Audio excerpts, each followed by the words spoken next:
इस सदी का सबसे बड़ा रेल हादसा क्या महज एक हादसा है? इंसानी गलती है?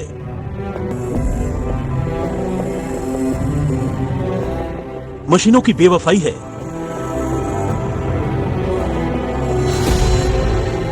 या फिर कोई साजिश?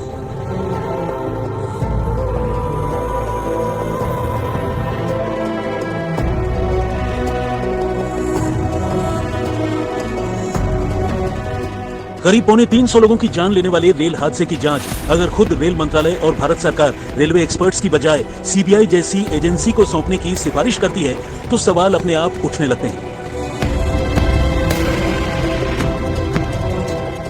इस विभत्स हादसे के सच को समझने के लिए सबसे पहले ये समझते हैं कि आखिर ये हादसा हुआ कहां। कुल 4 लाइन वाला स्टेशन है, यानी यहाँ ट्रेन की 4 पटरियां हैं, इनमें से 2 मेन लाइन की और 2 लूप लाइन की।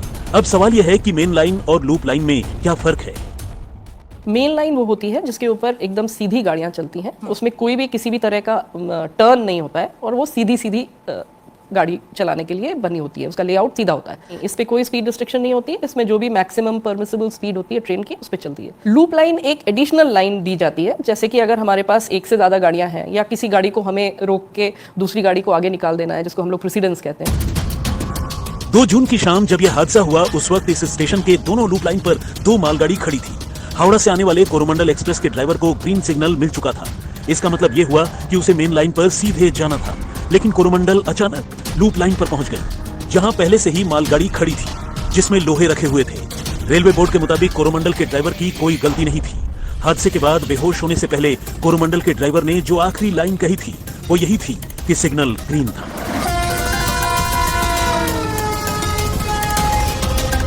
इसके बाद ड्राइवर बेहोश हो गया और फिर बाद में अस्पताल में उसकी मौत हो गई। इस रूट पर ट्रेन की अधिकतम स्पीड 130 किलोमीटर है। शुरुआती जांच के बाद यह पता चला है कि हादसे के वक्त कोरोमंडल ट्रेन की स्पीड 128 किलोमीटर थी, यानी ड्राइवर तेज गति से गाड़ी नहीं चला रहा था। तो फिर सवाल यह है कि हादसा हुआ कैसे?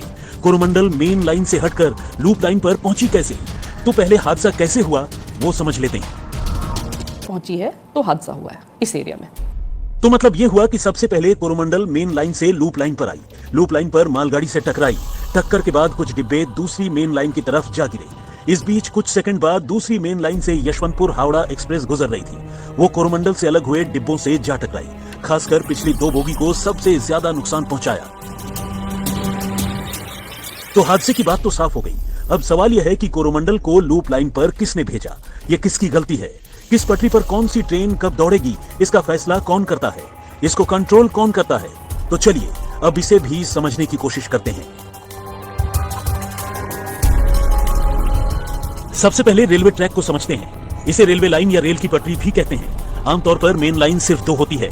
रेलवे की जुबान में इन दोनों पटरियों को अप और डाउन भी कहते हैं, यानी एक तरफ जाने वाली और एक तरफ आने वाली। इन दोनों के बीच में एक खाली जगह होती है। इसे और आसानी से समझना हो तो यूं समझिए कि जैसे कोई हाईवे है, हाईवे पर भी अप और डाउन की तरह आने और जाने की 2 सड़कें होती हैं, जबकि बीच में डिवाइडर होता है। सड़कों पर ट्रैफिक को कंट्रोल करने के लिए ट्रैफिक लाइट होती है। ये लाइट अमूमन किसी चौराहे, जंक्शन पॉइंट या कट पर होती है। लाल बत्ती मतलब ट्रैफिक का रुक जाना, ग्रीन मतलब ट्रैफिक का आगे बढ़ना और येलो मतलब गाड़ी की रफ्तार कम कर देना। ठीक ऐसा ही ट्रेन के साथ है।